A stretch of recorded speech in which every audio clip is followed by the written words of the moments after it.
ತರಬೇತಿಯಲ್ಲಿ ನಿರತವಾಗಿದ್ದ ಚಾಲಕಿಯೊಬ್ಬಳ ಕಾರು ನಿಯಂತ್ರಣ ತಪ್ಪಿ ಮನೆಯೊಂದಕ್ಕೆ ಡಿಕ್ಕಿ ಹೊಡೆದ ಘಟನೆ ಚಿಕ್ಕಮಗಳೂರಿನ ಆದಿಶಕ್ತಿ ನಗರದಲ್ಲಿ ನಡೆದಿದೆ. ಕಾರಿನ ಡಿಕ್ಕಿ ರಭಸಕ್ಕೆ ಮನೆಯ ಗೋಡೆ ಕುಸಿದು ಬಿದ್ದಿದೆ. ಅದೃಷ್ಟವಶಾತ್ ಮನೆಯಲ್ಲಿ ಇದ್ದ ವೃದ್ಧೆ ಪ್ರಾಣಾಪಾಯದಿಂದ ಪಾರಾಗಿದ್ದಾರೆ.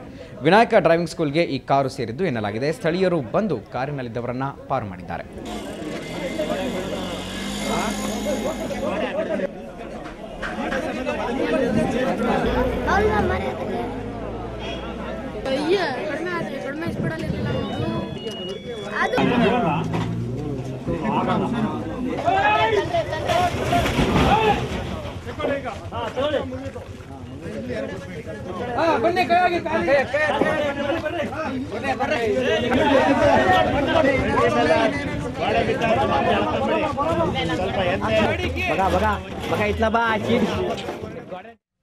ಈ ಬಗ್ಗೆ ಮಾಹಿತಿ ಕೊಡ್ತಾರೆ ನಮ್ಮ ಪ್ರತಿನಿಧಿ ಕಿರಣ್. ಎಲ್ಬೋರ್ಡ್ಗಳ ಅವಾಂತರ ಗೊತ್ತಾಗ್ತಾ ಇದೆ. ನೋಡ್ತಾ ಇದ್ರೆ ಒಬ್ಬ ವೃದ್ಧೆ ಪರಾಗಿದ್ದಾರೆ. ಸದ್ಯ ಹೆಚ್ಚಿನ ಮಾಹಿತಿ ಏನಿದೆ ಕಿರಣ್?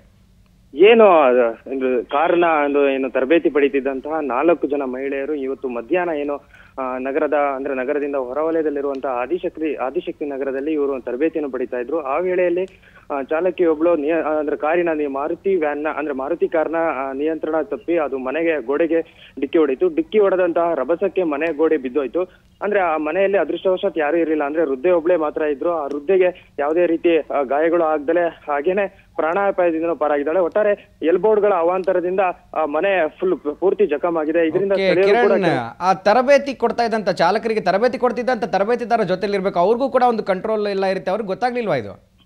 ಖಂಡಿತ ಗುರುಪ್ರಸಾದ್. ಏನು ಈ ಮಹಿಳೆಯರ ಜೊತೆ ಏನು ವಿನಾಯಕ ಡ್ರೈವಿಂಗ್ ಸ್ಕೂಲ್ನ ನುರಿತ ಚಾಲಕ ಅವರಿಗೆ ತರಬೇತಿಯನ್ನು ನೀಡ್ತಾ ಇದ್ದ. ಆ ವೇಳೆಯಲ್ಲಿ ತರಬೇತಿಯನ್ನು ನೀಡ್ತಾ ಇದ್ದಂತ ಚಾಲಕನ ಮಾತನ್ನು ಕೂಡ ಗಣಗಣಿರ್ತಾಳೆ. ಈ ಚಾಲಕಿ ತನ್ನ ನಿಯಂತ್ರಣವನ್ನು ತಪ್ಪಿ ಸಡನ್ ಆಗಿ ಗೋಡೆಗೆ ಗುದ್ದಿರೋದ್ರಿಂದ ಗೋಡೆ ಜಖಮ್ ಆಯ್ತು. ಗೋಡೆ ಜಖಮ್ ಆಗಿದ ಕೂಡಲೇ ಚಾಲಕನು ಕೂಡ ಅಲ್ಲಿಂದ ಪರಾರಿಯಾದ. ತಕ್ಷಣ ಕಾರು ಅಪ್ಸೆಟ್ ಆಯ್ತು. ತಕ್ಷಣ ಅಲ್ಲಿದ್ದಂತ ಸ್ಥಳೀಯರು ಮಹಿಳೆಯರನ್ನ ರಕ್ಷಣೆ ಮಾಡಿದ್ರು. ಇದರಿಂದ ಎಲ್ಲ ಒಂದ್ ಕಡೆ ಸ್ಥಳೀಯರಲ್ಲೂ ಕೂಡ ಇದು ಆಕ್ರೋಶಕ್ಕೆ ಕಾರಣವಾಯಿತು. ಯಾಕೆಂದ್ರೆ ಇಲ್ಲಿ ಜನ ನಿಬಿಡಿತ ಪ್ರದೇಶದಲ್ಲಿ ಈ ರೀತಿ ತರಬೇತಿ ನೀಡೋದು ಎಷ್ಟರ ಮಟ್ಟಿಗೆ ಸರಿ? ಇದು ಹೊರವಲಯದಲ್ಲಿ ಮಾಡಬೇಕಾಗಿತ್ತು. ಆದ್ರೆ ರಸ್ತೆ ಮಧ್ಯೆಯಲ್ಲಿ ಈ ಚಾಲಕರಿಗೆ ತರಬೇತಿ ನೀಡಿದ್ದು ಎಷ್ಟರ ಮಟ್ಟಿಗೆ ಸರಿ ಅನ್ನೋದು ಕೂಡ ಸ್ಥಳೀಯರ ಒಂದು ಪ್ರಶ್ನೆ ಆಗಿತ್ತು ಗುರುಪ್ರಸಾದ್. ಸಾಮಾನ್ಯವಾಗಿ ಚಾಲಕ ತರಬೇತಿಯನ್ನು ಕೊಡುವಂಥದ್ದು ಬೆಳಗ್ಗೆ ಅಥವಾ ಸಂಜೆ ಹೊತ್ತಿನಲ್ಲಿ ಕೊಡ್ತಾರೆ. ಯಾಕೆಂದ್ರೆ ಟ್ರಾಫಿಕ್ ಇಲ್ದಿರೋಂಥ ಸಮಯದಲ್ಲಿ ಆರಿಸ್ಕೊಂಡ್ರೆ ಸೂಕ್ತ. ಮತ್ತೆ ಅವ್ರಿಗೆ ರೋಡ್ನಲ್ಲಿ ಇಳಿಸಬೇಕಾದ್ರೂ ಕೂಡ ಅವ್ರಿಗೆ ಜಾಸ್ತಿ ಹೆಚ್ಚಿನ ಜನನಿಬಿಡ ಪ್ರದೇಶ ಆಗಲಿ ವಾಹನ ಓಡಾಡೋ ಪ್ರದೇಶ ಆಗಲಿ ಇರಲ್ಲ. ಆದ್ರೆ ಇಲ್ಲಿ ಅಲ್ಲಿನ ಒಂದು ಸ್ಥಳೀಯ ವಾತಾವರಣ ಹೇಗಿತ್ತು ಕಿರಣ್?